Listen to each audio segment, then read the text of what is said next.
all need to make smart decisions with our money. The Long-Term Investor podcast shows you how by distilling complex financial matters into easily digestible lessons. And now, here's your host, Chief Investment Officer at Plancorp and the author of Making Money Simple, Peter Lazaroff. Welcome back to The Long-Term Investor.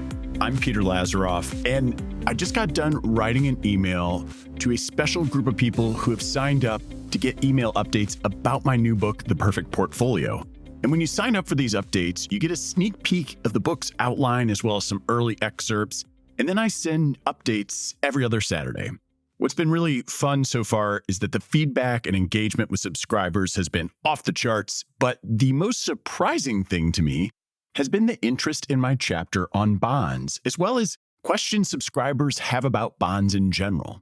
So today, we're going to talk about municipal bonds, what they are, when they make sense, and how to use them in a retirement-focused portfolio. If you'd like early access to book excerpts and invites to subscriber-only webinars, you can join the list at theperfectportfoliobook.com. Now, let's get into it. When clients ask me, do muni bonds make sense? I always remind them that every investment should serve a clear purpose. For individual investors, the primary role for both taxable or municipal bonds is reducing the overall volatility of your portfolio. But unlike most bonds, municipal bonds typically pay interest that is exempt from federal income taxes and, in some cases, exempt from state income taxes if you live in the issuing state. So comparing munis to corporate bonds or treasuries requires that we calculate a tax equivalent yield. The formula is pretty simple, and you can see it in the show notes at thelongterminvestor.com. It is simply the muni yield divided by 1 minus your federal tax rate plus your state tax rate plus the net investment income tax. So suppose you're looking at a muni bond yielding 4%.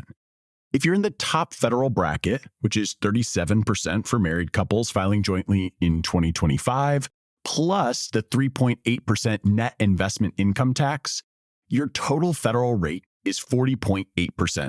So if we're looking at a 4% muni bond, you are going to say 4% divided by 1 minus 0.408. And what you're going to get is 6.8% as your tax equivalent yield.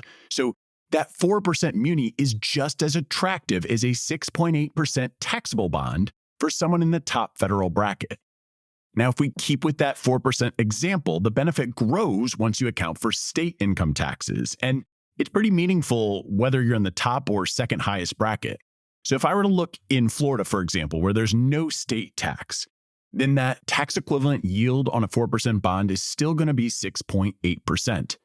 But when I adjust the formula for, say, somebody in California, where the state tax is 13.3%, suddenly the tax equivalent yield becomes 8.7%. New York is another notoriously high state tax location. And if you adjust that equivalent yield for New York, you're going to see that it is 8.3%, rather than the 6.8% tax equivalent yield we saw when we just factored in the top federal bracket. So that's your tax equivalent yield. And it's not perfect down to the decimal, but it's a quick way to see whether or not munis give you an edge over taxable bonds. Beyond the tax benefit, another reason that investors find munis attractive is the credit quality. Roughly 70% of the muni market is rated AA or AAA, and defaults are historically rare compared to corporate bonds. Moody's data shows that the 10-year cumulative default rate for investment-grade munis is about 0.1% compared to 2.2% for investment-grade corporates. So while defaults aren't unheard of, the muni market overall is widely considered to be one of the lowest risk areas of fixed income. High-yield and non-rated munis, however, carry notably higher default risk. This sector of the muni market includes bonds financing speculative or thinly traded projects like charter schools, senior living facilities, or a local entertainment venue, many of which lack institutional investor interest. And so where you see them is often in individual investor portfolios. In fact, whenever I review a new client's portfolio at Plancorp that holds individual bonds, either that they bought on their own or they got through a previous manager, I usually see an uncomfortably large number of these high-yield state or local-only issuances. And I suppose that's not a surprise because brokers earn more selling them. And investors agree to them because of the high yields and the familiar narrative of investing locally. Now, while this might be one of the bigger mistakes I see investors making with municipal bonds, I do think that a very close second is investors favoring state-specific muni bonds. I laid out the math of how high that tax equivalent yield can be if you were to buy from the issuing state. And so it's pretty natural to ask, why not just buy munis from my home state and get the extra tax break at the state level? And yes, it is a fair question. If you're a California resident buying California bonds, you may avoid paying federal and state taxes on your interest. Or same goes for New York or Illinois or any state with a state income tax. And the math looks attractive, but there are 3 reasons I typically advise against it. The first is simply reduced diversification, because by only sticking to your state, you concentrate risk in one economy, one political system, one pension system, and even one climate profile. So a wildfire in California, or a budget shortfall in Illinois, or a hurricane in Florida can all impact local credits. Whereas a national muni portfolio spreads risk across all states and sectors. The second reason I usually advise against it is that there are fewer opportunities to enhance returns. And this is true anytime we're talking about bonds. When you shrink your opportunity set, you give up the chance to find higher yielding or more attractively priced bonds elsewhere. And so that national portfolio opens the door to more issuers and structures, both of which can improve diversification and expected returns. The third and most important reason that I typically advise against just buying the state muni bonds for the state with which you live in is that the market already prices in much of the tax benefit. There's actually a decent amount of research that shows that strong in-state demand often pushes local muni yields lower. In other words, there really isn't much of a state tax advantage because it gets competed away by the residents who bid up the prices. Now, you may still get some of the benefit, but definitely not as much as that headline tax equivalent yield math that I just shared would suggest. The trade-off is that you end up more concentrated and less diversified, really probably for not as much tax benefit as you think. And so the takeaway is clear to me. A national muni allocation may give up a sliver of the state tax savings, but you gain broader diversification and access to a larger opportunity set that can introduce higher expected returns. And so that really can be the difference between what I would consider to be a narrowly tax-optimized portfolio and one that is truly resilient. A third thing that always comes to mind when we're talking muni bonds is the decision to buy individual bonds versus bond funds. And I go deep on this in episode 97, which I will also link to in the show notes. Episode 97 is called Individual Bonds versus Bond Funds. And with an individual bond, I get it. You know exactly what you own. You know the issuer, you know the coupon, the maturity date, and bearing a default, you know what you'll get back. I get why that certainty appeals to many investors and helps some people look past the price swings, but the trade-offs are real. For starters, you do really need a large amount of capital to build a diversified muni portfolio. And I tend to think that I don't really want to own individual bonds in my fixed income unless I can buy maybe $10 million worth of them, because you really take severe haircuts in your yield when you buy them. That's really where the cost comes from. You don't get the bonds for free. They are basically taking haircuts off your yield in these odd lot transactions, and you have to transact in hundreds of bonds to get that diversification. You need a large amount of capital. The transaction costs are higher and the prices are less transparent, which I already kind of referred to. But then most importantly, you're taking on more of that idiosyncratic issuer risk, where one bad bond can do pretty meaningful damage. Whereas if you are in a bond fund, whether that's an ETF or a mutual fund, you get that instant diversification across states, sectors, and maturities. You get professional credit monitoring, where the data shows actually that there is a pretty big benefit to being active in the muni space in particular. There's a pretty big benefit to being active in the bond space, period. In fact, episode 99, titled The Problem with Investing in Bond Indexes, is another good one to check out if you want to understand more about the bond space. But basically, there are a lot of inefficiencies that come from the fact that not everybody who owns bonds are doing it to maximize returns, which is not true with stocks at all. So yes, a fund's daily price will fluctuate, which investors will dislike for the, quote, safe part of their portfolio. But in practice, the benefits of diversification, the lower trading costs, the more transparency, and just the ability to have higher expected returns makes using a fund much more interesting. Now, at Plancorp, we typically only use muni bonds for investors in the top 2 federal tax brackets, which right now for married filing jointly is 32% and 37%, because that's where we feel like the tax-exempt income truly changes the math. But even then, we don't build portfolios that are 100% munis.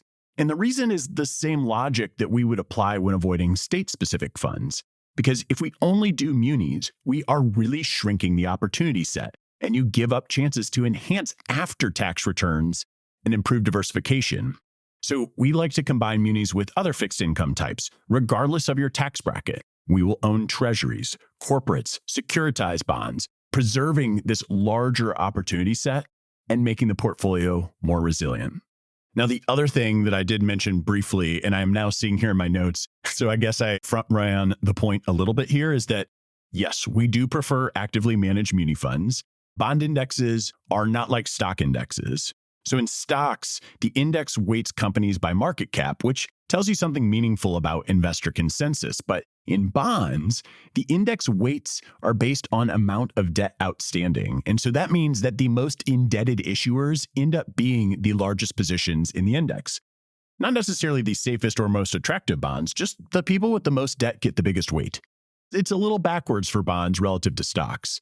The other thing is that liquidity is so important in the muni market. Many individual muni issues trade pretty infrequently. You can go 12, 18, 24 months between trades. And so skilled active managers have these opportunities to navigate liquidity gaps, while index funds are forced to buy and sell bonds at pretty inopportune times.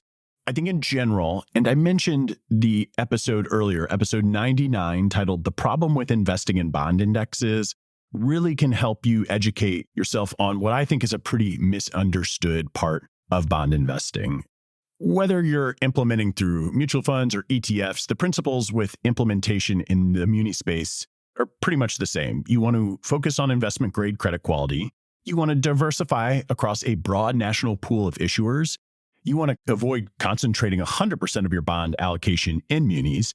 And you want to favor actively managed strategies that can sidestep the pitfalls of bond indexing. Now, one last set of ideas before I close out, and I went back and forth on whether or not I should give a quick muni market outlook. Part of the reason I chose munis as the first place to focus on bonds is that they haven't done so well in 2025. They've really lagged most other parts of the bond market, primarily because there's heavy issuance from cities and states. They've been flooding the market with new bonds. There are higher construction and project costs that have pushed municipalities to raise more money. But there were also many people rushing to the market ahead of potential federal tax law changes in the One Big Beautiful Bill Act that could have affected muni exemptions. Now, those didn't come to pass, but as with any market, when supply rises faster than demand, prices weaken. I don't think I'm oversimplifying it by saying that's why the broad muni benchmarks are roughly flat on the year, whereas the broader bond market has posted pretty strong returns. The good news is that yields are now at some of their most attractive levels in the past decade. For a 20-year AAA muni yielding 4.3% today, using that tax equivalent yield calculation I gave you, that means for the top federal bracket, that's translating into a 7.2% yield, which is pretty compelling. But another lens that you can use is the muni to treasury ratio, sometimes called the MOB or the MOB spread. And the ratio compares the yield of a muni bond to a U.S. Treasury of the same maturity before adjusting for taxes. And right now, especially on the long end of the curve, you can see that 30-year munis yield about 94% of treasuries. So after factoring in the tax exemption, that tilts strongly in the favor of munis. And this kind of relative value analysis helps us judge when munis will be fairly priced, expensive, or attractive compared to other fixed income options. This is actually probably the biggest reason I wanted to talk about the outlook is it's just hard to sometimes look at a part of your portfolio that isn't doing as well and wonder, why am I in this and when is it going to get better? You're trying to make municipal bonds, like anything else, a tool for planning for retirement. And I think they can be a really high-powered tool for high-income investors, but only if you use them thoughtfully. So I think you have to look at the tax equivalent yield, stick with investment-grade credit, and favor broad national exposure rather than trying to concentrate in a single state or chasing some of the eye-catching yields in these non-rated issues. Now remember, bonds aren't a placeholder for cash. They will help lock in income. They will add potential for price appreciation if interest rates were to fall. And number one reason that you own bonds is that they provide diversification that smooths out the ride of an equity-heavy portfolio. As a reminder, if you want more on this topic and an early look at my new book, The Perfect Portfolio, you can join the email list at theperfectportfoliobook.com. You'll get excerpts, behind-the-scenes updates, and invitations to subscriber-only webinars. As always, thanks for listening, and until next time, to long-term investing. Thanks for listening to the Long-Term Investor Podcast. To access free financial resources and submit questions to be answered on the show, visit thelongterminvestor.com. Peter Lazaroff is an employee of Plancorp and Brightplan. All opinions expressed by Peter and any podcast guests are solely their own opinions and do not reflect the opinions of Plancorp or Brightplan. This podcast is for informational purposes only and should not be relied upon as a basis for investment decisions. Clients of Plancorp and Brightplan may maintain positions in the securities discussed in this podcast.